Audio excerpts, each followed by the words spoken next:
2020 ഞാൻ എൻ്റെ brand of gardening products തുടങ്ങി. ആമസോണിലത് മാർക്കറ്റ് ചെയ്തു. പക്ഷെ അത് പൊടിയത പോലെയായിരുന്നു. കുറേ ഇട്ട് എത്ര മുളച്ചു എന്നുള്ളതൊരു കൃത്യം ധാരണയൊന്നുമില്ല. കുറേ പൈസ ആമസോൺ ആഡ്സിലൊക്കെ അങ്ങനെ വേസ്റ്റായി. സംഗതി പ്രോഫിറ്റബിൾ അല്ല എന്ന് കണ്ട് ഞാൻ മെല്ലതായി ചവിട്ടി നിർത്തി. ഈ വീഡിയോയിൽ ഞാൻ എന്താ ഉദ്ദേശിക്കുന്നത് വെച്ച് കഴിഞ്ഞാൽ, എനിക്ക് പറ്റിയ മിസ്റ്റേക്കുകൾ നിങ്ങൾക്ക് പറ്റാതിരിക്കാൻ, പെർഫോമൻസ് മാർക്കറ്റിങ്ങിൻ്റെ ഡീറ്റെയിൽസ് എങ്ങനെയാണ് എന്തൊക്കെയാണെന്നുള്ളത് പോയിൻ്റ് ബൈ പോയിൻ്റ് കവർ ചെയ്യാനാണ് ഉദ്ദേശിക്കുന്നത്. നമുക്ക് നോക്കാം.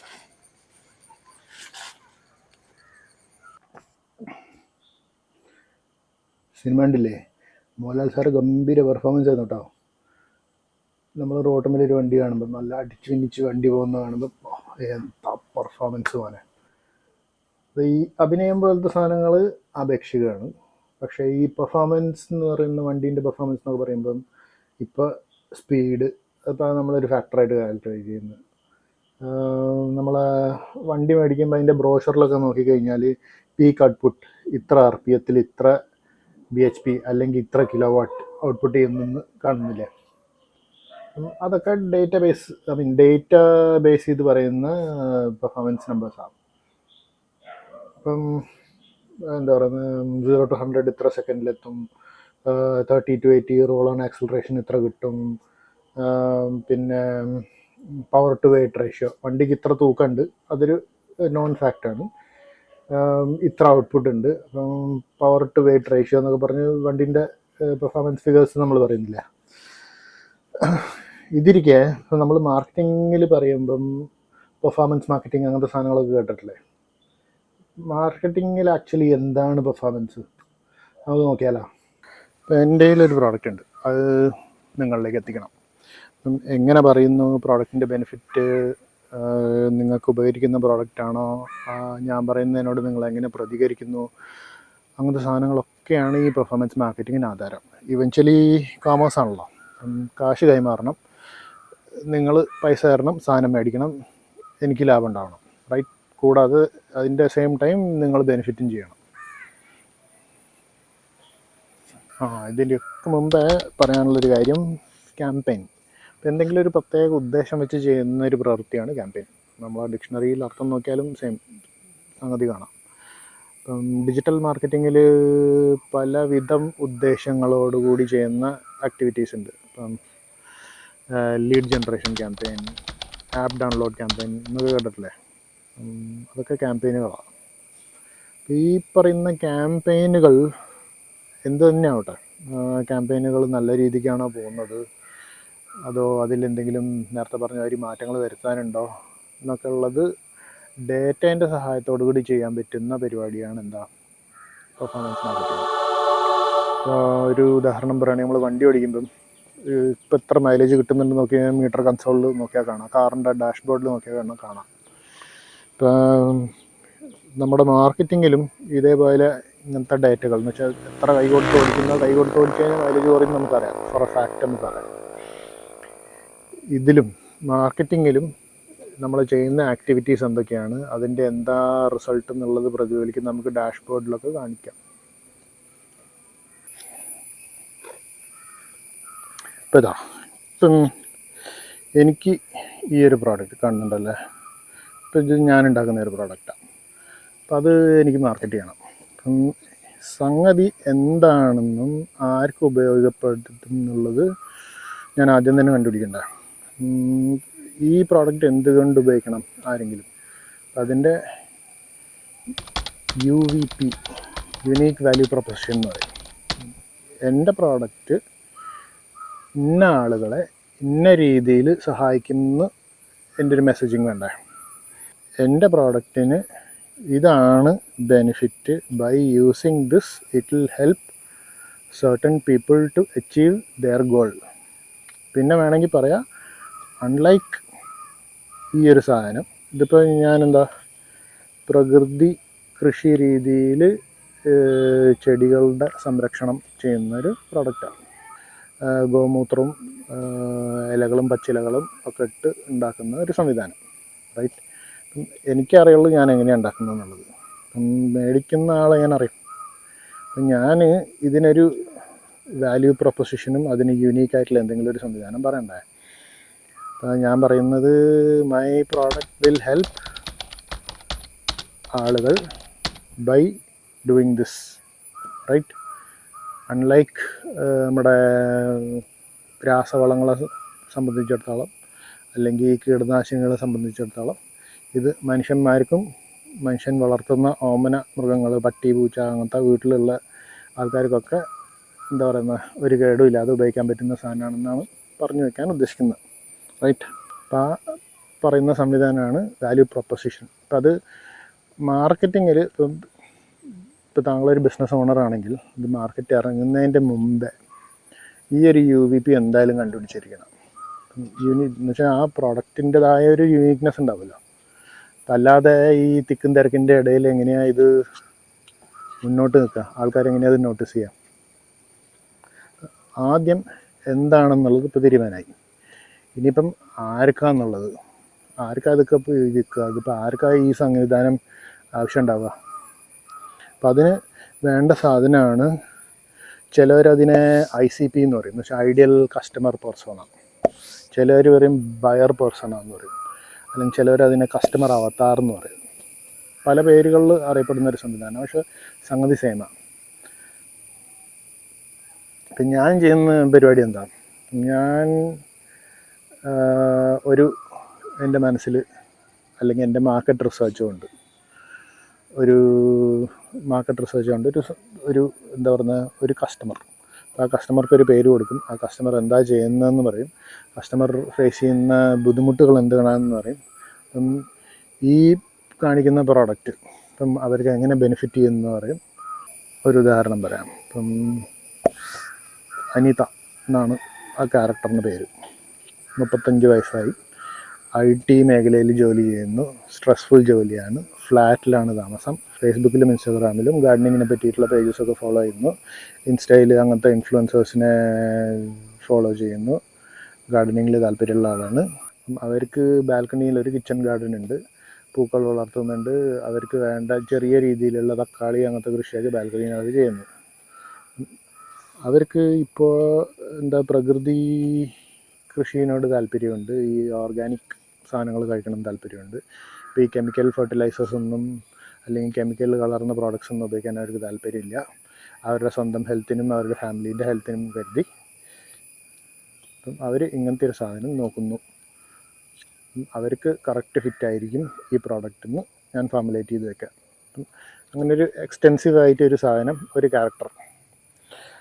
അപ്പം ഒരു ക്യാരക്ടർ അങ്ങനെ അനിതയായി. ഇപ്പം രണ്ടാമത്തെ ക്യാരക്ടർ ഞാൻ പറയുകയാണ് കോരസാറാണ്. ഗവൺമെൻറ് ഉദ്യോഗസ്ഥനായിരുന്നു, റിട്ടയർഡാണ്, മക്കളൊക്കെ വെളിയിലാണ്, ഇതിലാണ് എന്താ പറയുക ഫ്ലാറ്റിലാണ് താമസം. അവരും ഇതേപോലെ ബാൽക്കണിയിൽ കൃഷി ചെയ്യാൻ ആഗ്രഹിക്കുന്ന ആൾക്കാരാണ്, ചെറിയ രീതിയിൽ കൃഷിയുണ്ട്. ഇങ്ങനത്തെ റൈറ്റ് സംഗതി മനസ്സിലായില്ലേ? ഇങ്ങനത്തെ ഓരോ കസ്റ്റമർ പേഴ്സോണാസ് ഞാൻ ഉണ്ടാക്കി വയ്ക്കും. അപ്പം ഇവരിലേക്ക് പ്രോഡക്റ്റ് എത്തിക്കണമെങ്കിൽ അവർക്ക് മനസ്സിലാകുന്ന രീതിയിൽ അല്ലെങ്കിൽ അവരുടെ പ്രോബ്ലം സോൾവ് ചെയ്യുന്ന രീതിയിലുള്ള കാര്യങ്ങളാണ് ഞാൻ അവർക്ക് വേണ്ടി കൊടുക്കേണ്ടത്. അങ്ങനത്തെ വാല്യൂ ആണ് ഞാൻ പ്രൊവൈഡ് ചെയ്യേണ്ടത്, റൈറ്റ്. ഇപ്പം ഞാൻ പറയുന്നത് താങ്കൾക്ക് മനസ്സിലായില്ലെങ്കിൽ തീർന്നില്ല അവിടെ കാര്യം. ഓക്കെ, ഇപ്പം നമ്മൾ എന്താ പറയുക തൽപര കക്ഷികളെ നമ്മുടെ ideal customer persona, buyer persona എന്നൊക്കെ പറഞ്ഞ് ഡിഫൈനൊക്കെ ചെയ്ത് വെച്ച് ഇനി അവരിലേക്ക് എത്തിക്കുകയും അവരിലേക്ക് എത്തുകയും അവരോട് പറയാനുള്ള കാര്യങ്ങൾ പറയുകയും അവരോട് ഒരു റിലേഷൻഷിപ്പ് എസ്റ്റാബ്ലിഷ് ചെയ്യുകയും വേണ്ട. നമുക്ക് എൻഡ് ഓഫ് ദി ഡേ കച്ചവടം നടക്കണം, റൈറ്റ്. അപ്പം അവരെ കാര്യങ്ങൾ പറഞ്ഞ് മനസ്സിലാക്കി അതിൻ്റെ ഗുണം എന്താണെന്ന് പറഞ്ഞ് മനസ്സിലാക്കി അവസാനം അവരെ കൊണ്ട് പ്രോഡക്റ്റ് മേടിപ്പിക്കുക, റൈറ്റ്. ഇപ്പം അതിൽ മാർക്കറ്റിങ്ങിൽ പറയുന്നൊരു സംവിധാനമാണ് ഫണൽ.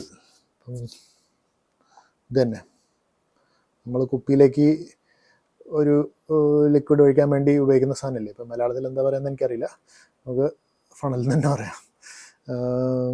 ഇതിൽ ആദ്യത്തെ കാര്യം ഫണലിൻ്റെ മോൾ ഭാഗം, top of the funnel, Nadubhagam middle of the funnel, bottom of the funnel അടിഭാഗം. അപ്പോൾ നമ്മൾ എന്തെങ്കിലും ഒരു സാധനം കുപ്പിയിലേക്ക് ഒഴിക്കാനാണെങ്കിൽ ഇവിടെ വന്നു കഴിഞ്ഞാൽ നമ്മൾ കുപ്പിയിലായി. ഇപ്പോൾ ഈ ഭാഗത്തൊക്കെ പറയും ആളെ കുപ്പിയിലാക്കാന്ന് പറയും. ഓക്കെ, ഇനിയിപ്പോൾ റിലേഷൻഷിപ്പ് ബിൽഡിങ്ങും മെസ്സേജിങ്ങിൻ്റെയും കാര്യം ടോഫു. അപ്പം അനിതയുണ്ട്, അനിതേൻ്റെ ഇൻട്രസ്റ്റും സാധനങ്ങളൊക്കെ നമ്മൾ ഡിഫൈൻ ചെയ്തല്ലോ. അപ്പം അനിതയിലേക്ക് എങ്ങനെ എത്തുക? അപ്പം ഇവർക്ക് താല്പര്യമുള്ള ഒരു സാധനം, അവർക്കൊരു വാല്യൂ പ്രൊവൈഡ് ചെയ്യുന്ന സാധനമാണ് കൊടുക്കേണ്ടത്. എന്താ? ടോഫുവിൽ അവയർനെസ് സ്റ്റേജ്. ഇങ്ങനത്തെ ഒരു സംവിധാനത്തിനെ പറ്റി അവരുടെ താല്പര്യങ്ങളിലൊക്കെ എൻഗേജ് ചെയ്യുന്ന തരത്തിലൊരു കണ്ടൻറ്റ്. ഉദാഹരണത്തിന് തക്കാളി കൃഷി, ബാൽക്കണിയിൽ തക്കാളി കൃഷി ചെയ്യുമ്പോൾ ശ്രദ്ധിക്കേണ്ട 5 കാര്യങ്ങൾ എന്നും പറഞ്ഞ് ഒരു വീഡിയോ കാണാമെന്നൊക്കെയാണ്. അപ്പം അവരും ഈ ഒരു സ്പെസിഫിക് ഇൻട്രസ്റ്റ് ഉള്ള ആളാണ്. അപ്പം അവർ ഇതിനോട് കൂടുതൽ എൻഗേജ് ചെയ്യാൻ സാധ്യതയുണ്ട്. പിന്നീട് എന്താ പറയുക, നമുക്ക് കുറച്ചുകൂടി വാല്യൂ പ്രൊവൈഡ് ചെയ്യുന്ന നാച്ചുറൽ കീടസംരക്ഷണ മാർഗങ്ങളെ കൊണ്ടുള്ള ഗുണങ്ങൾ, ഞങ്ങളുടെ ഓമന മൃഗങ്ങൾക്കൊന്നും കേട് പാടില്ലാത്ത രീതിയിൽ നമുക്ക് ചെടിയിലെ കീടനിയന്ത്രണം എങ്ങനെ സാധിക്കാം എന്നൊക്കെ പറഞ്ഞ് നമ്മുടെ പ്രോഡക്റ്റ് കാണിച്ചുകൊണ്ടുള്ളൊരു വീഡിയോ. പിന്നെ അവസാനം ഇവിടെ എത്തുമ്പോഴത്തേക്ക് എന്താ, അവർക്ക് മേടിപ്പിക്കാമെന്ന ഉദ്ദേശം. അപ്പം അങ്ങനെ 3 സ്റ്റേജസ് ആണ് ഇപ്പം ഈ റിലേഷൻഷിപ്പ് ബിൽഡിങ്ങിൽ, ടോഫു, മോഫു, ബൊഫു. അപ്പം റിപ്പീറ്റഡ്ലി ഞാൻ ഈ വീഡിയോയിൽ ഇനിയിപ്പോൾ പറയാൻ പോകുന്ന കാര്യങ്ങളൊക്കെയാണ് സെയിം തന്നെ, അതുകൊണ്ട് ക്ഷമിക്കണം. ഇവിടെ സെയിൽ നടത്തുക എന്നുള്ളതല്ല ഉദ്ദേശം, ഇവിടെ നർച്ചർ ചെയ്യുക എന്നുള്ളതാണ് ഉദ്ദേശം, കൂടുതൽ വാല്യൂ കൊടുക്കുക എന്നുള്ളതാണ് ഉദ്ദേശം. അടിയിലേക്ക് എത്തുമ്പോഴത്തേക്ക് ഒബ്വിയസ്ലി എന്താ, കച്ചവടം നടക്കുക, സാധനം മേടിപ്പിക്കുക എന്നുള്ളതാണ്. അപ്പോൾ ആ മെസ്സേജിങ് ഒക്കെ വളരെ ക്ലിയർ ആയിരിക്കണം. Value, value, by. ഇപ്പോൾ ഈ സ്റ്റേജുകളിലൊക്കെ പോകുമ്പോഴത്തേക്ക് എന്താണെന്ന് വെച്ച് കഴിഞ്ഞാൽ, ഇതിപ്പം അവയർനെസ് ആയി. നേരത്തെ പറഞ്ഞ ഉദാഹരണം തന്നെ, ബാൽക്കണിയിൽ പച്ചക്കറി കൃഷിയിൽ ശ്രദ്ധിക്കേണ്ട 5 കാര്യങ്ങൾ ഇവിടെ പറഞ്ഞു. ഇതിപ്പം ഈ കണ്ടൻറ്റൊക്കെ ഇവർ കണ്ട് ഫോളോ ചെയ്ത് ലൈക്കൊക്കെ അടിച്ച് വരികയാണെന്ന് വയ്ക്കുക. ഇവിടെ ഇവർക്കൊരു പ്രശ്നം ഉണ്ടായി ഇവരുടെ ചെടിക്ക്. അപ്പോൾ അവരൊരു സൊല്യൂഷൻ തരുമ്പം ഓബ്വിയസ്ലി ഗൂഗിളിലൊക്കെ സെർച്ച് ചെയ്യുകയാണെങ്കിൽ നമ്മൾ അവരുടെ കൺസിഡറേഷനിൽ വരും. അപ്പം അവ എഫക്റ്റീവ്ലി എന്ന് വെച്ച് കഴിഞ്ഞാൽ സൈഡ് ബൈ സൈഡ് കമ്പയർ ചെയ്യും. ഈ പ്രോഡക്റ്റ് വേണോ, ഈ പ്രോഡക്റ്റ് വേണോ, ഈ പ്രോഡക്റ്റിൻ്റെ ഗുണം എന്ത്, ഈ പ്രോഡക്റ്റിൻ്റെ ഗുണം എന്ത്, റൈറ്റ്? ഇനി അതിൻ്റെ ബാക്കി ഡീറ്റെയിൽസ് എന്താണെന്ന് നമുക്ക് ബാക്കി വീഡിയോയിൽ കാണാം. അപ്പോൾ നമ്മൾ ഫണൽ പ്ലാനായി, ഈ ടോഫു, മോഫു, ബോഫു അതിനെ പറ്റിയിട്ടൊക്കെ നമ്മൾ സംസാരിച്ചില്ലേ. ഇനിയിപ്പം എന്താ, ഭാവനയിലുള്ള ഈ അനിതേനെ എങ്ങനെ നമുക്ക് എത്താം? റിയൽ ലൈഫിൽ ഇങ്ങനത്തെ അനിതേനെ പോലത്തെ ആളുകളെ കണ്ടുപിടിക്കണ്ടേ? അപ്പോൾ അതെങ്ങനെയാണ് ചെയ്യാൻ പറ്റുക? ഇപ്പം നമുക്ക് കുറച്ച് ഹോംവർക്ക് ചെയ്യേണ്ടതുണ്ട്. കാരണം വെച്ചാൽ ഇവർക്ക് വാല്യൂ കൊടുക്കുന്ന കുറച്ച് കണ്ടൻറ്റ് നമ്മൾ ക്രിയേറ്റ് ചെയ്ത് വെക്കണം. ഇപ്പം നമ്മുടെ FB, ഇൻസ്റ്റ അങ്ങനത്തെ അക്കൗണ്ടുകളിൽ വീഡിയോ കണ്ടൻറ്റ് ക്രിയേറ്റ് ചെയ്ത് വെക്കുക. എന്നിട്ട് ആ വീഡിയോ കണ്ടൻറ്റാണ് നമ്മൾ പ്രൊമോട്ട് ചെയ്യേണ്ടത്. തുടക്കത്തിൽ ടോഫുവിൽ നമുക്ക് കൊടുക്കേണ്ടത് അവയർനെസ്സാണ്, വിൽക്കലല്ല ഉദ്ദേശം. ഇപ്പോൾ ഈ കോഴിക്കോട് ജില്ലയിൽ ഫ്ലാറ്റിൽ താമസിക്കുന്ന അല്ലെങ്കിൽ കൃഷി ചെയ്യാൻ വളരെ പരിമിതമായ സ്ഥലമുള്ള ആളുകൾ ഇതേപോലെ 16 കണക്കിന് ആൾക്കാരുണ്ട്. അപ്പോൾ അവർക്കൊക്കെ ഞാനുണ്ടെന്നും എന്താണെന്നും അവയർ ആക്കുകയാണ് എൻ്റെ ഉദ്ദേശം. ഇപ്പോൾ ഓണത്തിൻ്റെ സമയമാണ്. ഇപ്പം അനിത്യയൊക്കെ കുറച്ച് എന്താ പറയുക, സോഷ്യൽ മീഡിയയിലൊക്കെ ആക്റ്റീവായിരിക്കും എന്നുള്ള പ്രതീക്ഷയിലാണ് ഞാനിരിക്കുന്നത്, റൈറ്റ്? ഇപ്പോൾ ഇവരുടെ അപ്പാർട്ട്മെൻറ്റ് അസോസിയേഷനിൽ ഓണപ്പൂക്കളിടൽ അങ്ങനത്തെ ആക്ടിവിറ്റീസ് അങ്ങനെയൊക്കെ ആകുമ്പോൾ ഇവർ കുറച്ചുകൂടി ഫ്രീ ടൈമുള്ള സമയമാണ്, ലീവുള്ള സമയമാണ്, പിള്ളേർക്ക് വെക്കേഷനുള്ള സമയമാണ്. സോഷ്യൽ മീഡിയയിലൊക്കെ കുറച്ചുകൂടി ആക്റ്റീവായിരിക്കുമെന്ന് ഞാൻ പ്രതീക്ഷിക്കുന്നു. അപ്പം ഞാൻ എന്താ ചെയ്യാം, ഞാൻ ക്രിയേറ്റ് ചെയ്ത ഈ വീഡിയോ വെച്ച് ഞാനൊരു ക്യാമ്പയിൻ തുടങ്ങും. അപ്പം വിൽക്കലല്ല എന്നുള്ളത് മറക്കണ്ട. ബാൽക്കണിയിൽ കൃഷി ചെയ്യുമ്പം, അല്ലെങ്കിൽ ബാൽക്കണിയിൽ തക്കാളി കൃഷി ചെയ്യുമ്പോൾ അറിഞ്ഞിരിക്കേണ്ട 5 കാര്യങ്ങളെന്നും പറഞ്ഞൊരു വീഡിയോ, അത് ഞാൻ പ്രൊമോട്ട് ചെയ്യുക. ഇതിപ്പോൾ ഇവർ ഈ വീഡിയോ കാണുമെന്ന് വിചാരിക്കുക. അപ്പോൾ അവർക്കൊരു വാല്യൂ കിട്ടും അതിൽ നിന്ന്. ഇപ്പോൾ അറിയാത്ത കുറച്ച് കാര്യങ്ങൾ മനസ്സിലാക്കുകയും എന്തൊക്കെ കാര്യങ്ങൾ ശ്രദ്ധിക്കണം എന്നൊക്കെ അവർക്ക് ഒരു ഓപ്പർച്യൂണിറ്റിയാണ് ഈ വീഡിയോ. ഇപ്പോൾ കുറച്ച് ദിവസം കഴിഞ്ഞിട്ട് വീണ്ടും ഞാൻ എൻ്റെ ഒരു വീഡിയോ പ്രൊമോട്ട് ചെയ്യണം. ഈ പ്രകൃതിക്ക് അനുയോജ്യമായ രീതിയിലുള്ള കീടപ്രതിരോധ മാർഗങ്ങൾ എന്തൊക്കെ, അതിൻ്റെ ഗുണങ്ങൾ എന്തൊക്കെയാണെന്ന് പറഞ്ഞൊരു വീഡിയോ, അപ്പം അത് ഞാൻ പ്രൊമോട്ട് ചെയ്യുന്നു. കുറച്ച് ദിവസം കഴിയുമ്പം എന്ത് പറ്റി, അതിൻ്റെ തക്കാളി ചെടിക്ക് ഒരു കേട് പറ്റി. ഈ കീടങ്ങളൊക്കെ വന്നു. ഈ ആഫിഡ്സ് എന്നൊക്കെ പറയില്ലേ, നീരൂറ്റി കുടിക്കുന്ന ജീവികൾ, വെള്ള കളറിൽ പൊടി പോലെ. എറുമ്പൊക്കെ വന്നു കഴിഞ്ഞാൽ എറുമ്പും ഉണ്ടാവും, ഈ ആഫിഡ്സും ഉണ്ടാവും. അങ്ങനെ ഇരിക്കുന്ന സിറ്റുവേഷനിൽ എന്താ, ഇപ്പോൾ ഇവർ അതിനൊരു സൊല്യൂഷൻ തേടും. ഇപ്പോൾ ഇവർക്ക് മനസ്സിലായി ഇവർക്കൊരു പ്രശ്നം ഉണ്ടെന്നുള്ളത്. അപ്പോൾ ആ പ്രശ്നത്തിന് ഇനിയിപ്പോൾ ഇവർക്ക് വേണ്ടത് ഒരു സൊല്യൂഷനാണ്. അതിൻ്റെ ഇടയ്ക്കാണ് ഞാൻ എൻ്റെ ഈ വീഡിയോ പ്രത്യക്ഷപ്പെടുന്നത്. എന്താ, നാച്ചുറൽ കീടപ്രതിരോധത്തിൻ്റെ ഗുണങ്ങൾ എന്തൊക്കെയാണെന്നൊക്കെ പറഞ്ഞുകൊണ്ട്. അപ്പം അങ്ങനത്തെ ഒരു ഇതിലിരിക്കുന്ന സമയത്ത് ഇവർ പ്രോബബ്ലി ഗൂഗിളിൽ സെർച്ച് ചെയ്ത് ഈ സാധനം മേടിക്കാൻ ശ്രമിക്കും. ഇപ്പം നമ്മൾ എന്തൊക്കെയാണ് ചെയ്തതെന്ന് അറിയാം, ഡിമാൻഡ് ക്രിയേറ്റ് ചെയ്തു. ഇപ്പോൾ ഇങ്ങനത്തെ ഒരു പ്രോഡക്റ്റ് ഉണ്ടെന്നും എന്തൊക്കെയാണ് പരിപാടികൾ എന്നുള്ളത് നമ്മൾ ആദ്യം അവയർനെസ് കൂടെ അറിയിച്ചു. പിന്നെ അതിൻ്റെ ഗുണങ്ങൾ എന്തൊക്കെയാണ്, ബെനിഫിറ്റ്സ് എന്തൊക്കെയാണെന്നുള്ള നമ്മൾ മിഡിൽ ഓഫ് ദ ഫണലിൽ അറിയിച്ചു. ഇനിയിപ്പം മൂന്നാമത്തെ സ്റ്റെപ്പ് ഇവരെ കൊണ്ട് ഇത് പ്രോഡക്റ്റ് മേടിപ്പിക്കുക എന്നുള്ളത്. ഇവർ ഗൂഗിളിൽ സെർച്ച് ചെയ്യുമ്പം നാച്ചുറൽ പെസ്റ്റ് കൺട്രോൾ മെക്കാനിസം അല്ലെങ്കിൽ natural pest control product in Calicut എന്ന് അങ്ങനെയൊക്കെ സെർച്ച് ചെയ്യുമ്പം ഞാൻ അവിടെ പ്രത്യക്ഷപ്പെടുക. അപ്പോൾ ഇതൊക്കെ ചെയ്യിപ്പിക്കണമെങ്കിൽ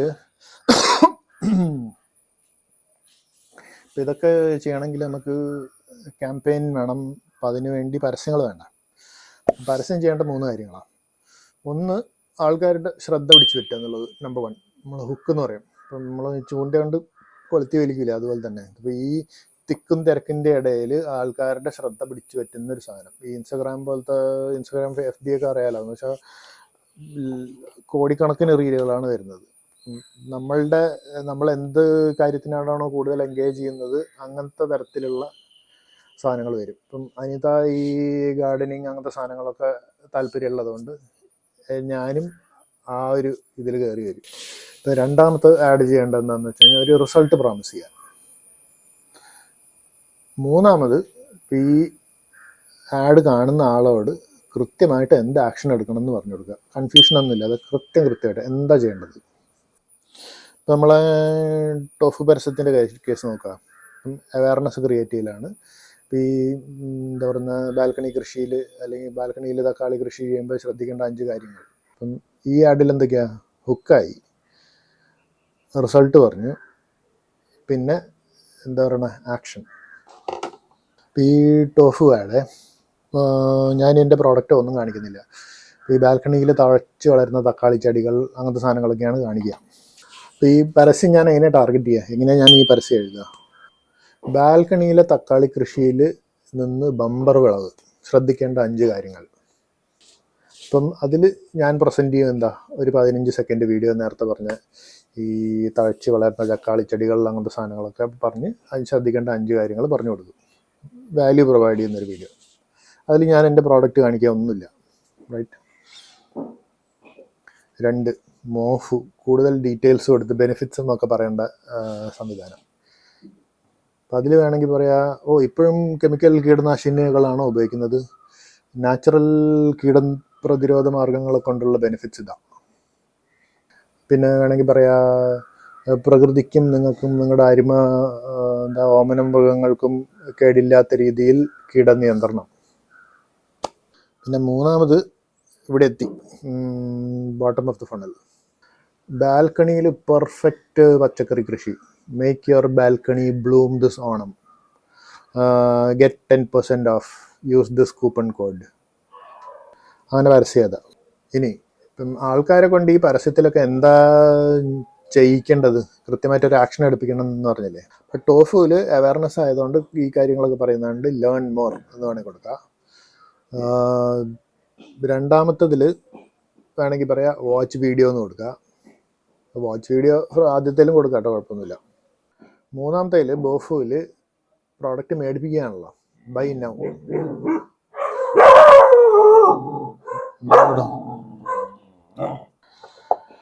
ഓക്കെ, ഇനി ഞാൻ എനിക്ക് പറ്റിയ മിസ്റ്റേക്കുകൾ പറയാം. ഇത് താങ്കൾക്ക് പറ്റാതിരിക്കാൻ വേണ്ടിയിട്ടാണ് പറഞ്ഞത്. ഞാൻ ഈ കാര്യങ്ങളൊക്കെ ചെയ്തു, പക്ഷേ അതിൻ്റെ കറക്റ്റായിട്ടുള്ള മോണിറ്ററിങ് വളരെ ലാക്സ് ആയിരുന്നു എൻ്റെ ഭാഗത്ത് നിന്ന്. കാരണം സംഗതി വർക്കൗട്ട് ആവുന്നുണ്ടോ ഇല്ലയോ എന്നുള്ളത് മാത്രമേ നോക്കിയുള്ളൂ. ആമസോണിൻ്റെ ആദ്യത്തെ പേജിലൊക്കെ പ്രത്യക്ഷപ്പെടാമെന്ന് പറഞ്ഞു കഴിഞ്ഞാൽ ആൾക്കാർ മേടിക്കുള്ളൂ. 2-3 പേജിൻ്റെ ബിയോണ്ട് ആൾക്കാർ, 2-3 പേജിൽ പോയാൽ തന്നെ ആയി, റൈറ്റ്. അപ്പം എന്തൊക്കെയാണ് ശ്രദ്ധിക്കേണ്ടത് ഈ പറഞ്ഞ, നമ്മളിപ്പോൾ ഈ പരസ്യത്തിനെ പറ്റി പറഞ്ഞല്ലോ, പരസ്യം വർക്കൗട്ട് ആവുന്നുണ്ടോ, എന്തൊക്കെയാണ് ചെയ്യാൻ പറ്റുക എന്നുള്ളത് നമുക്കൊന്ന്. നമ്മളിപ്പോൾ ഒരു ഫണൽ പ്ലാൻ ഉണ്ടാക്കി, ആ പ്ലാനിനനുസരിച്ച് എക്സിക്യൂഷൻ നടന്നു. റൈറ്റ്, ഇപ്പോൾ ആ എക്സിക്യൂട്ട് ചെയ്യുന്നത് കറക്റ്റാണോ അല്ലയോ എന്നുള്ളത് നമ്മൾ മെഷർ ചെയ്ത് നോക്കണ്ടേ. എന്ന് വെച്ചാൽ എന്തെങ്കിലും കറക്ഷൻസ് വേണോ, എന്തെങ്കിലും മാറ്റങ്ങൾ വരുത്തണോ, എന്തെങ്കിലും എൻഹാൻസ്മെൻറ്റ് വരുത്തണോ എന്നുള്ളത് ഈ മെഷർമെൻറ്റ് കൂടി നടക്കുള്ളൂ. ഈ നമ്മൾ അളക്കുന്ന ഓരോ സാധനവും ഓരോ മെട്രിക്കാണ്. ഇനിയിപ്പം ഓരോ സ്റ്റേജിലെയും ഓരോ മെട്രിക്കിനെ പറ്റി നമുക്ക് പറഞ്ഞു പോകാം. ഇപ്പോൾ ടോഫുവിലെ മെട്രിക്സ് സെയിലല്ല എന്നറിയാം, അവയർനെസ് ആണെന്ന് പറയാം. എന്താ, പരമാവധി ആൾക്കാരിലേക്ക് എത്തിക്കുക, റീച്ച് അല്ലെങ്കിൽ ഇംപ്രഷൻസ്. രണ്ടാമത് ഉപയോഗിക്കാവുന്നത് CPM, കോസ്റ്റ് പെർ മില്ലെ. 1000 പ്രാവശ്യം ഒരു പരസ്യം കാണിക്കാൻ എത്ര പൈസയായി, അതാണ് CPM. ലാറ്റിൻ ഭാഷയിൽ 1000-ന് മില്ലെ എന്ന് പറയുന്നത്. അപ്പം അങ്ങനെയാണ് CPM, കോസ്റ്റ് പെർ മില്ലെ വന്നത്. ഇപ്പോൾ 500 റുപ്യ ചിലവായി നോക്കിയാൽ എനിക്ക് 50,000 ആൾക്കാർ കാണുകയും ചെയ്തു. ഇപ്പോൾ CPM എങ്ങനെയാണ്? Cost divided by number of impressions into 1000. Cost 500 divided by number of impressions 50,000 into 1000, അതാണ് CPM. ഈ ഫോർമുല വെച്ച് കാൽക്കുലേറ്റ് ചെയ്ത് മനസ്സിലാവും 1000 തവണ കാണിക്കാൻ 10 റുപ്യ ചിലവായി. ഇനി മിഡിൽ ഓഫ് ദ ഫണൽ, എത്ര ആൾ വന്നു കണ്ടു എന്നുള്ളത് എങ്ങനെ കണ്ടുപിടിക്കാം? അത് ക്ലിക്കാണ്. ഇനിയിപ്പോൾ ഒരു ക്ലിക്കിന് എത്ര പൈസ ചിലവാക്കിയെന്ന് എങ്ങനെ കണ്ടുപിടിക്കാം? അതിന് ഉപയോഗിക്കുന്നതാണ് CPC, കോസ്റ്റ് പെർ ക്ലിക്ക്. ഇപ്പം 500 റുപ്യ ചിലവായിരുന്ന ഉദാഹരണം, 1000 ക്ലിക്ക് കിട്ടി. ഇപ്പോൾ ഒരു ക്ലിക്കിന് 50 പൈസ, 500 ഡിവൈഡഡ് ബൈ 1000. അല്ലെങ്കിൽ വേറെ ഉദാഹരണം, 5000 രൂപ ചിലവായി, 1000 ക്ലിക്ക് കിട്ടി. അപ്പം 5000 ഡിവൈഡഡ് ബൈ 1000 എത്രയായി? 5 റുപ്യ ഒരു ക്ലിക്കിന്. ഇപ്പോൾ ഒരു ക്ലിക്കിന് എത്ര പൈസയാണ് ആയി. ഇനിയിപ്പോൾ പരസ്യം കാണുന്ന ആളുകളിൽ നിന്ന് എത്ര പേര് ക്ലിക്ക് ചെയ്തു എന്ന് എങ്ങനെ കണ്ടുപിടിക്കുക? അപ്പം അതിനുള്ളതാണ് CTR, ക്ലിക്ക് ത്രൂ റേറ്റ് എന്ന് പറഞ്ഞത്. എത്രയാ, എങ്ങനെ കണ്ടുപിടിക്കാം? ഇപ്പോൾ number of clicks divided by impressions into 100. അപ്പം ഇതിൽ ക്ലിക്കുകൾ കുറയുമ്പം നമുക്ക് മനസ്സിലാക്കാൻ പറ്റുന്ന എന്താ സാധനം?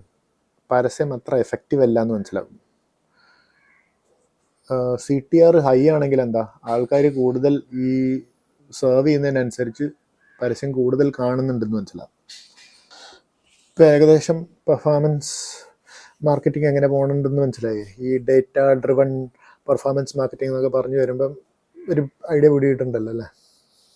ഇപ്പം ഒരു ഉദാഹരണം വീണ്ടും പറയുകയാണെങ്കിൽ 500 ക്ലിക്ക്, റൈറ്റ്, 500 ക്ലിക്കിന് 50,000 ഇംപ്രഷനായി. 500 ഡിവൈഡഡ് ബൈ 50,000 ഇൻറ്റു 100 എത്രയാ? 1%. ഇപ്പോൾ CPCൻ്റെ ഒരു ഉദാഹരണം പറയുകയാണെങ്കിൽ 500 റുപ്യയും ചിലവായി 500 ക്ലിക്കും കിട്ടി. ഇപ്പം എത്ര? ഒരു ക്ലിക്കിന് 1 റുപ്യ. സെറ്റല്ലേ? ഇനി ബോഫുവിൽ ആക്ച്വൽ കച്ചവടം എന്ന് വെച്ചാൽ നമ്മൾ പരസ്യമൊക്കെ കാണിച്ച്, ബോഫു പരസ്യം കാണിച്ച് മേടിക്കും എന്നൊക്കെ പറഞ്ഞിട്ട് അതിൽ എത്ര പേര് മേടിച്ചു എന്നങ്ങനെ കണ്ടുപിടിക്കും. അപ്പം അത് അളക്കുന്ന സംവിധാനമാണ് കൺവേർഷൻ. എനിക്ക് വേണ്ട ഒരു കൺവേർഷൻ എന്താണെന്ന് വെച്ച് കഴിഞ്ഞാൽ ആൾ മേടിക്കുക എന്നുള്ളത്. അപ്പം അതിൻ്റെ കൂടുതൽ ഡീറ്റെയിൽസൊക്കെ നമുക്ക് ബാക്കി വരുന്ന വീഡിയോകളിൽ കാണാം. വെബ്സൈറ്റിൽ എങ്ങനെ കൺവേർഷൻസിന് വേണ്ടി സെറ്റപ്പ് ചെയ്യണം, ഇപ്പം നമുക്ക് കൺവേർഷൻ റേറ്റ് ഒപ്റ്റിമൈസേഷൻ എന്നൊക്കെ കേട്ടിട്ടില്ലേ. അപ്പോൾ അതിനെ പറ്റിയിട്ട് നമുക്ക് ഡീറ്റെയിൽഡ് ആയിട്ട് മറ്റൊരു വീഡിയോയിൽ കാണാം. ഇനി കോസ്റ്റ് പെർ അക്വസിഷൻ, അപ്പം ഒരു കച്ചവടം നടക്കാൻ വേണ്ടി എനിക്ക് എത്ര ചിലവായി. അപ്പം അതെങ്ങനെ കണ്ടുപിടിക്കാമെന്ന് വെച്ച് കഴിഞ്ഞാൽ, എനിക്ക് ഉണ്ടായ മൊത്തം മാർക്കറ്റിംഗ് ചിലവ്, ആ ചിലവിൽ നിന്ന് എത്ര കസ്റ്റമർമാരെ കിട്ടി, അതാണ് കോസ്റ്റ് പെർ അക്വസിഷൻ. ഇപ്പോൾ കോസ്റ്റ് പെർ അക്വസിഷൻ കണ്ടുപിടിക്കാനാണെങ്കിൽ, ഇപ്പം ഞാനിപ്പോൾ 500 റുപ്യ മുടക്കി നിൽക്കുക, എനിക്ക് 10 കസ്റ്റമർമാരെ കിട്ടി, 10 സെയിൽ നടന്നു. അപ്പം മാർക്കറ്റിംഗ് ചിലവ് 500 divided by 10 customer. Cost per acquisition എൻ്റെ ആവും 50. പിന്നെ വേറൊരു metric ROAS, return on ad spend. പരസ്യത്തിന് ഞാൻ ഇത്ര ചിലവാക്കി, ഇത്ര പൈസ, അതിൻ്റെ മേലെ എനിക്ക് എത്ര വരവ് തിരിച്ചു വന്നു, മുടക്കിയതും തിരിച്ചു കിട്ടിയതും, അതാണ് ROAS. സേ ഫോർ എക്സാമ്പിൾ, ഇപ്പം എൻ്റെ ഈ പാക്കറ്റ് വിൽക്കുന്നത് 300 റുപ്യക്കാണെന്ന് വിചാരിക്കാം. ഇപ്പം 10 സെയിൽ നടന്നു, ഇപ്പം 300 × 10 3000. ഇപ്പം മൊത്തം കച്ചവടം നടന്നത് 3000 റുപ്യക്കാണ്. ഞാൻ ചിലവാക്കിയത് പരസ്യത്തിന് 500 റുപ്യ. അപ്പം ചിലവാക്കിയ 500, അതിൻ്റെ മുകളിൽ തിരിച്ചു കിട്ടിയ 3000. ഇത്രയും, അപ്പം 6 ഇരട്ടി. അപ്പോൾ ഈ റിവയർസ് ഒക്കെ പറയുമ്പോൾ ഇത്ര ടൈംസ് എന്നൊക്കെ പറഞ്ഞത് അതുകൊണ്ടാണ് കേട്ടോ 6x എന്ന് പറയുന്നത്. അപ്പോൾ ഞാൻ വീണ്ടും ഇപ്പോൾ എനിക്ക് പറ്റിയ മിസ്റ്റേക്കിനെ ബേസ് ചെയ്തിട്ടാണ് പറയുന്നത്. ഇപ്പോൾ നമ്മൾ മെറ്റ പ്ലാറ്റ്ഫോംസിൽ എന്ന് വെച്ച് കഴിഞ്ഞാൽ ഇൻസ്റ്റാഗ്രാം, ഫേസ്ബുക്കിൽ ഓരോ തരം ആഡുകൾ ഓടിക്കുന്നു, ഗൂഗിളിൽ ആഡുകൾ ഓടിക്കുന്നു. അപ്പം നമ്മൾ ആഡ്സിനൊക്കെ സ്പെൻഡ് ചെയ്യുന്ന കോസ്റ്റ് കൂടുതലാണോ കുറവാണോ ഓപ്റ്റിമലാണോ എന്തൊക്കെയാണ് മാറ്റം വരുത്തണം എന്നൊക്കെ ഉള്ളത് ഈ മെട്രിക്സും ഇങ്ങനത്തെ ഡേറ്റയും വെച്ചിട്ടാണ് നമ്മൾ കാൽക്കുലേറ്റ് ചെയ്യുന്നത്. ഇപ്പോൾ ഒരു ഉദാഹരണം പറയാം. അപ്പം ഞാനിപ്പോൾ 2 പരസ്യം ഓടിക്കുന്നുണ്ടെന്ന് വയ്ക്കാം, പരസ്യം എ, പരസ്യം ബി. അപ്പം ഏത് പരസ്യമാണ് നല്ലത്, ഏത് പരസ്യം മോശമാണ്, അപ്പം എന്താണ് കൂടുതൽ ആൾക്കാർ എൻഗേജ് ചെയ്യുന്നത്, എന്താണ് ആൾക്കാർക്ക് വലിയ താല്പര്യമില്ലാണ്ട് സ്കിപ്പ് അടിച്ചു പോകുന്ന പരസ്യം എന്ന് എങ്ങനെ കണ്ടുപിടിക്കുക? അപ്പം അതിന് നേരത്തെ പറഞ്ഞ സാധനം ക്ലിക്ക് ത്രൂ റേറ്റ് ഉപയോഗിക്കാം. ഇപ്പോൾ ഒരു പരസ്യം എ അതിന് ക്ലിക്ക് ത്രൂ റേറ്റ് 2%, പരസ്യം ബി അതിന് 0.5%. ഈ രണ്ടെണ്ണത്തിൽ ഏതാ നല്ലത്? നമ്മൾ നേരത്തെ പറഞ്ഞില്ലേ, clicks divided by impressions into 100. അപ്പം ക്ലിക്സ് കൂടുന്ന നമുക്ക് നല്ലത്, റൈറ്റ്? അപ്പോൾ ആ റേഷ്യോ കൂടുന്നതാണ് നല്ലത്. അപ്പം 2% ഇസ് ഓൾവേസ് ബെറ്റർ ദാൻ 0.5. അപ്പോൾ നമുക്ക് ഇതെന്നൊരു കാര്യം മനസ്സിലായെന്ന് വെച്ച് കഴിഞ്ഞാൽ ബി എത്ര പോരാന്ന്, അത്ര ഗുമ്മില്ല, ആൾക്കാർ എൻഗേജ് ചെയ്യുന്നില്ലെന്ന് മനസ്സിലായില്ലേ? അപ്പം ഇതിന് വേണമെങ്കിൽ നമുക്ക് പരസ്യം ബി നമുക്ക് ക്യാമ്പയിനിൽ നിന്ന് ഓഫാക്കി വിടാം, അല്ലെങ്കിൽ അതിന് പകരം ഒരു പരസ്യം ചെയ്യാം. പരസ്യം ബി ഓഫാക്കിയിട്ട് ആ പരസ്യം ബിക്ക് കൊടുക്കേണ്ട പൈസ നമുക്ക് എയിലേക്ക് ഇടാം, അതും ഒരു ഓപ്ഷൻ, റൈറ്റ്? ഇതിപ്പോൾ നമ്മൾ ചെടി വളരുന്നതിനനുസരിച്ച് അതിന് വളവും കൂടുതൽ കൂട്ടി കൊടുക്കുന്ന മാതിരി തന്നെയുള്ളൂ ഇതും സംവിധാനം. നമ്മുടെ കോസ്റ്റ് പെർ മില്ലി, ഇപ്പം 1000 ആൾക്കാരിലേക്ക് പരസ്യം എത്തിക്കാൻ വേണ്ടി ചിലവായ പൈസ അല്ലേ കോസ്റ്റ് പെർ മില്ലി, അപ്പം അത് ഹൈയാണ്. അപ്പം അതിന്ന് എന്താ മനസ്സിലാക്കാൻ പറ്റുക? അതിന് പ്രോബ്ലി അസ്യൂം ചെയ്യാവുന്നത്, ഇപ്പോൾ നമ്മുടെ ഓഡിയൻസ് നമ്മൾ സെറ്റ് ചെയ്ത് വെക്കില്ല. എന്ന് വെച്ചാൽ അനിതയെ പോലെയുള്ള ആളുകളിലേക്ക് എത്തിക്കാൻ വേണ്ടിയിട്ടാണ് നമ്മൾ ക്യാമ്പയിൻ ചെയ്യുന്നത്. അപ്പം അത് ഒരു എന്താ പറയുക, ആ സെലക്ഷൻ ശരിയല്ല എന്നുള്ള ഈ CPM കോസ്റ്റ് കൂടുമ്പോഴുള്ള നമ്മൾ മനസ്സിലാക്കേണ്ട കാര്യം. അപ്പോൾ അതിൽ വേണ്ട അഡ്ജസ്റ്റ്മെൻറ്റുകൾ നമ്മളെ ആ പെർസോണ ഇല്ലേ, അപ്പോൾ അതിന് വേണ്ട പെർസോണയ്ക്കല്ല, നമ്മളെ ക്യാമ്പയിൻ ഓടിക്കുമ്പോഴുള്ള സെറ്റിങ്സിലുള്ള കാര്യങ്ങൾ മാറ്റം വരുത്തേണ്ടതുണ്ട്. അഗൈൻ CTR ഒരു റിഫ്രഷറായിട്ട് പറയുകയാണ്, CTR ലോവും ഹൈയും ആകുമ്പോഴുള്ള മനസ്സിലായില്ലേ, ക്ലിക്ക് ത്രൂ റേറ്റ് കുറഞ്ഞു കഴിഞ്ഞാൽ എന്താ, ആഡിന് ഗുമ്മില്ല എന്ന് മനസ്സിലാക്കാം, ആൾക്കാരെ എൻഗേജ് ചെയ്യുന്നില്ല മനസ്സിലാക്കാം. കൂടുതലാണെങ്കിൽ നല്ല കാര്യം. കോസ്റ്റ് പെർ അക്വിസിഷൻ കൂടുതലാണെങ്കിൽ എന്താ, അതിന് 2-3 ഫാക്ടേഴ്സ് ഉണ്ട്. ഒന്നുകിൽ പ്രൈസിങ്ങിൻ്റെ വിഷയമാകാം, അല്ലെങ്കിൽ വെബ്സൈറ്റിൻ്റെ പ്രശ്നമാകാം. ഇപ്പം നമ്മൾ നേരത്തെ കൺവേർഷൻ റേറ്റ് ഓപ്റ്റിമൈസേഷൻ എന്നൊക്കെ പറഞ്ഞല്ലോ, അപ്പം അതിൽ ഇതിനെപ്പറ്റി കൂടുതലായിട്ട് നമുക്ക് സംസാരിക്കാം കേട്ടോ. ഇനിയിപ്പോൾ നമുക്ക് എൻ്റെ ഇവിടെ കച്ചവടം എന്ന് പറയുമ്പം ഇട്ടതിനെക്കാട്ടും കൂടുതൽ തിരിച്ച് റിട്ടേൺസ് കിട്ടിയിട്ടല്ലേ കാര്യമുള്ളൂ, റൈറ്റ്? അപ്പോൾ അങ്ങനെയുള്ള സസ്റ്റൈനബിളായിട്ട് കച്ചവടം പോകുള്ളൂ. അപ്പം നമ്മുടെ ഈ പ്രോഡക്റ്റ് ഉണ്ടാക്കുന്നതും പ്രോഡക്റ്റിൻ്റെ ചിലവുകളും നമ്മുടെ പരസ്യം ചെയ്യുന്ന ചിലവുകളും ഒക്കെ കൂടി ചേർന്നിട്ട് നമുക്ക് ലാഭകരമാണോ അല്ല എന്നുള്ളത് എങ്ങനെ കണ്ടുപിടിക്കാം? അപ്പം ഒരു സിനാറിയോ എടുക്കുക.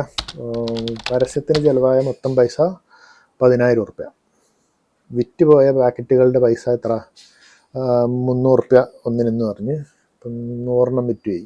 അപ്പം റിവയർസ് എന്ന് നേരത്തെ പറഞ്ഞില്ലേ, അപ്പം റിവയർസ് എങ്ങനെ കാൽക്കുലേറ്റ് ചെയ്യുക? Returns 30,000 divided by ad spend 10,000. അപ്പം റിവയർസ് കാൽക്കുലേറ്റ് ചെയ്ത് വരുമ്പോൾ 3x. അപ്പോൾ ഇട്ടതിനെക്കാട്ടും 3 ഇരട്ടി, ആഡിൻ്റെ ഇട്ട പൈസേനെക്കാട്ടും 3 ഇരട്ടി തിരിച്ച് കിട്ടി. ഇപ്പം നേരത്തെ പറഞ്ഞ പോലെ നമ്മൾ ചിലവുകളൊക്കെ കഴിച്ചെന്ന് വെച്ചാൽ മാനുഫാക്ചറിങ് കോസ്റ്റും എല്ലാം കഴിച്ചിട്ട് എത്ര പ്രോഫിറ്റ് കിട്ടി നോക്കാം. അപ്പോൾ ഇതെനിക്ക് ലേബറും പാക്കേജിങ് മെറ്റീരിയലും സ്റ്റിക്കർ അടിക്കലും ബാക്കിയുള്ള അനുബന്ധ ചിലവുകൾ, പാക്കേജിങ് മെറ്റീരിയൽ ഉണ്ടല്ലോ, അപ്പോൾ അതിനൊക്കെ വെച്ച് എനിക്കൊരു 150 ഉറുപ്യ ചിലവായി എന്നൊക്കെയാണ്. അപ്പം 100 പാക്കറ്റിന് 150 × 100 15,000 ഉറുപ്യ. അപ്പോൾ മാർക്കറ്റിംഗ് ചിലവ് 10,000, ഗുഡ്സിൻ്റെ ചിലവ് ഇതിൻ്റെ കോസ്റ്റ് ഓഫ് ഗുഡ്സ് 15,000, എത്രയായി? 25,000 ഉറുപ്യ കിട്ടി. ഈ രണ്ടെണ്ണം ചേർന്ന്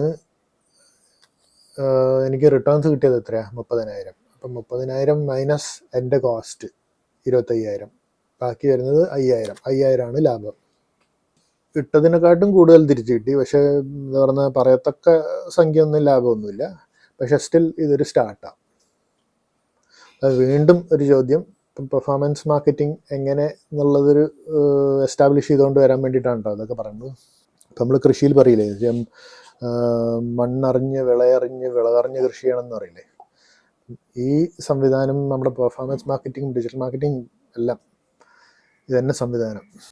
ഇപ്പം ഈ ഇതിൽ പറഞ്ഞ നമ്മൾ CTR, CPC അങ്ങനത്തെ സാധനങ്ങളൊന്നും കേട്ട് ഞെട്ടൊന്നും വേണ്ട. അതിപ്പോൾ നമ്മൾ ഓരോ പീരീഡ് ഓഫ് ടൈം ഉപയോഗിച്ച് ഇതൊക്കെ ഓട്ടോമാറ്റിക്കലി നമുക്ക് എന്താ പറയുക ഓർമ്മയിൽ വരുന്ന സാധനങ്ങളാണ്. അപ്പം തുടക്കത്തിലൊക്കെ കേൾക്കുമ്പോൾ ഇതെന്താ ഫോർമുല എങ്ങനെ കാൽക്കുലേറ്റ് ചെയ്യാന്നൊക്കെ ചിന്ത വരെങ്കിലും പിന്നെ അതൊരു സെക്കൻഡ് നേച്ചറായി മാറും. നമ്മൾ പെർഫോമൻസിൽ ഇപ്പോൾ എന്താ പറയുക ഇൻസ്റ്റൻറ്റിലാണോ ഓവർനൈറ്റ് ഒരു ഭീകര ഫാമൊന്നും സെറ്റപ്പ് ചെയ്യാൻ പറ്റില്ല. ഇപ്പം ഞാൻ ഈ എടുക്കുന്ന വീഡിയോ പോലെ തന്നെ തെറ്റുകുറ്റങ്ങൾ പലതും ഉണ്ടാവും. അപ്പം അത് പോകെ പോകെ കോഴ്സ് കറക്റ്റ് ചെയ്യാവുന്ന ഒരു വഴിയുള്ളൂ. പിന്നെ നമ്മൾ ഇതുവരെ സംസാരിച്ച് വന്ന സാധനത്തിനെ പറ്റിയിട്ട് നമുക്കൊന്ന് റീക്യാപ്പ് ചെയ്യാം കേട്ടോ. നമ്മൾ എന്താ ideal customer persona, buyer persona, buyer avatar, അങ്ങനത്തെ പല പേരുകൾ വിളിക്കുന്ന ആ സാധനം ഡിഫൈൻ ചെയ്തു.